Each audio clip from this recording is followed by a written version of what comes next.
Hi guys, how you doing? So today we're going to talk about body positivity. It's a massive topic for me. It's one that I really struggle with. I have done for 32 years at last count, but I slung those scales out of the window. I haven't gone back, so I feel like it's time. This is take 787,000 of this video, so if you're seeing it, it's because I'm either sick to death of trying to record it or I actually like this one. Who knows? I will never admit either way. I really struggle with my body identity, so do loads of you. There's a reason for that, because we're conditioned to. The more we hate our bodies, the more shit we buy that we don't actually need. So when you hear messages like, nothing tastes as good as skinny feels, guaranteed there's either a thin fashion person behind it, Kate Moss, or someone trying to sell you something.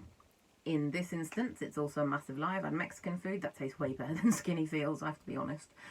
However, there's loads of those phrases. If you can pinch an inch, too fat. That was promoted by a diet company. I saw an advert earlier for buy a fitness course that will give you a ballet dancer's legs in 14 days. Nonsense. Ballet dancers are on their feet from when they're 3 for 5 hours a day. You're never going to get those legs unless you're doing that. But we buy it. We hand them over. Why do we do that? Why are we doing that to ourselves? How many of you can identify with the idea that you're not going to buy any new clothes until you've gotten to a certain weight, and then you don't get to that weight? So what you going to do? Or you buy clothes that you think are right for the weight that you're at, rather than the weight you want to actually look. Or, like me, you go out running in a heat wave in 4 layers of clothing rather than something you should actually be wearing, and nearly pass out from heat exhaustion because you don't want to make other people uncomfortable with how you look, which is bollocks. So this week I went out in a heat wave in a pair of shorts, and yes, I did feel a little bit uncomfortable, but no, the world didn't end if somebody spat out their dinner because they saw me going past. Tough shit.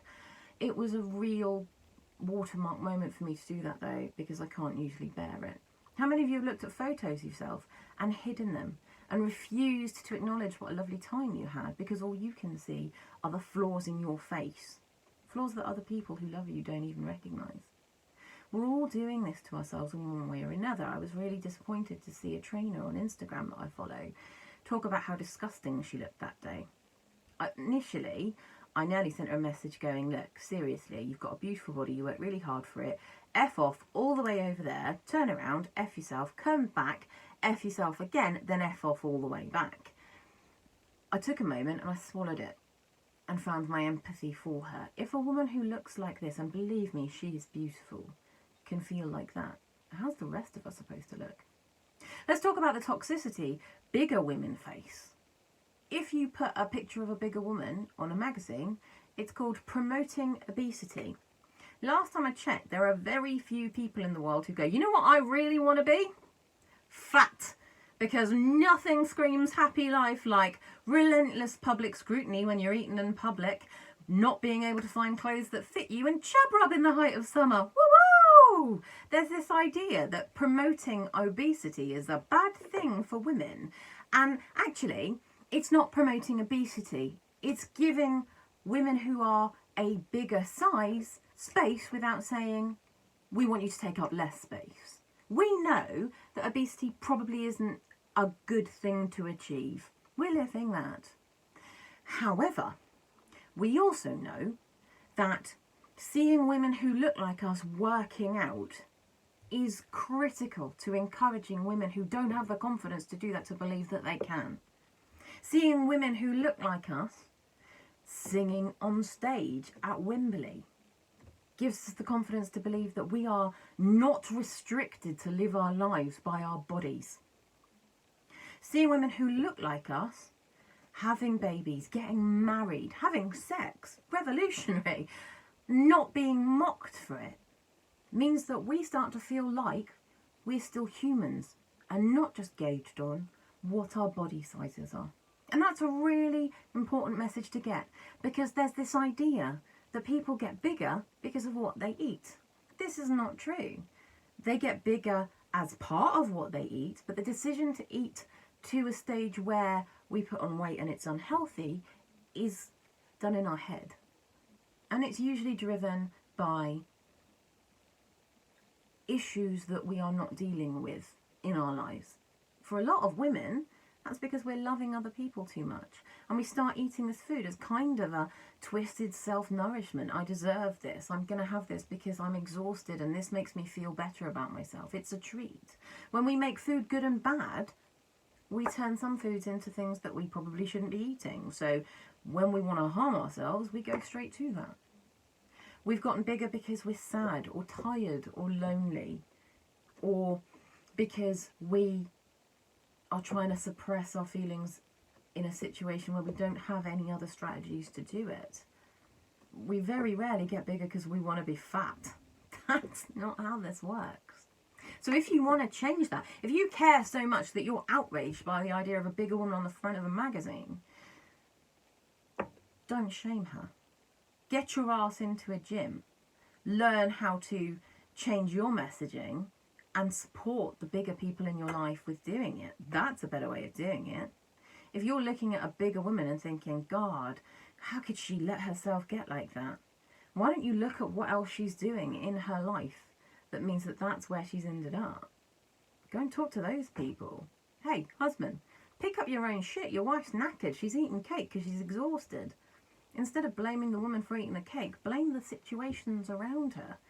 It's really important that we stop seeing our external lives as the most important things, the most important elements of what we are. And if we could just stop saying really negative things about other people based on their body size, you'd find that actually it becomes so much less important to all of us, the body sizes would drop naturally.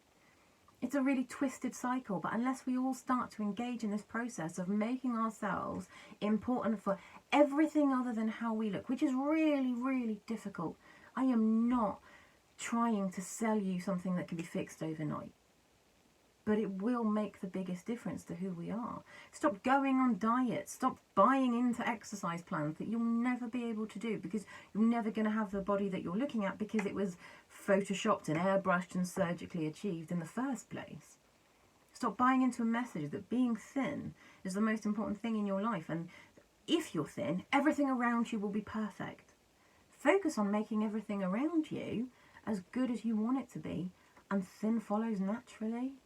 It's a really funny fact. When you're happier, you might put on a little bit of weight, but then you don't really care anymore because you're comfortable, and that's the best place to be.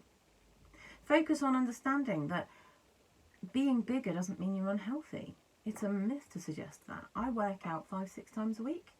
I actually am really quite careful about what I eat. I have other stuff going on. 32 years of disordered eating led to a metabolic rate that shuffles along at about the pace of an Anna, to be perfectly frank with you. Do you know when I gained weight? Here's the irony.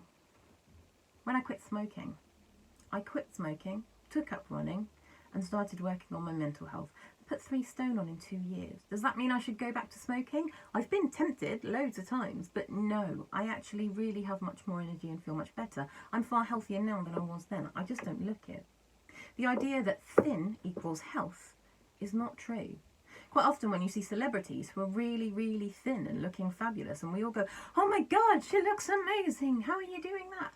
It's followed a period of heartbreak or stress or anxiety or tons of comments about how she looks. She's usually at her most unhappiest. I know that because I work with those people. Trust me, thin does not mean happy. Thin does not mean healthy. Thin does not mean well. We need to stop equating our external lives with our internal happiness. It's really not easy to do it. The first thing that we need to do is stop being so bloody nasty to ourselves and to each other. I don't see men very often saying nasty things to women online about their bodies. Usually a ton of other women will give them shit if that happens. But I do see women doing it to each other all of the time. It's women who read the Daily Mail Sidebar of Shame, which is the most read newspaper in the world. It's women who pick up those magazines with articles that say things like, girl band member fat because she's a size 12, actual headline. Those magazines ring areas of flaws on women. It's women who buy the workout DVDs created by celebrities who actually gained a ton of weight to promote it so they could lose it for their videos. It's women who buy into shaming themselves on scales and thinking that their lives will be so much better if they're 2 sizes down. And it's women who tell each other that, you know what, you look amazing when you're losing weight. when actually we could celebrate each other for so many more things. We are not to blame for that. We've been conditioned. But we can change that. We can change that conditioning. Don't buy skinny teas advertised by ridiculous celebrities. Don't go on the latest diet that you see hitting the streets because some guy who looks hot on Instagram told you it was a good idea. Don't equate exercise with weight loss. You'll never burn enough calories working out to actually genuinely achieve that. It does have to be a calorie deficit. Don't turn foods into demonic items. Clean eating is just another word for anorexia. Try and allow yourself to be happy for other stuff. I'm not going to tell you to love your body. Sometimes that's just bloody impossible.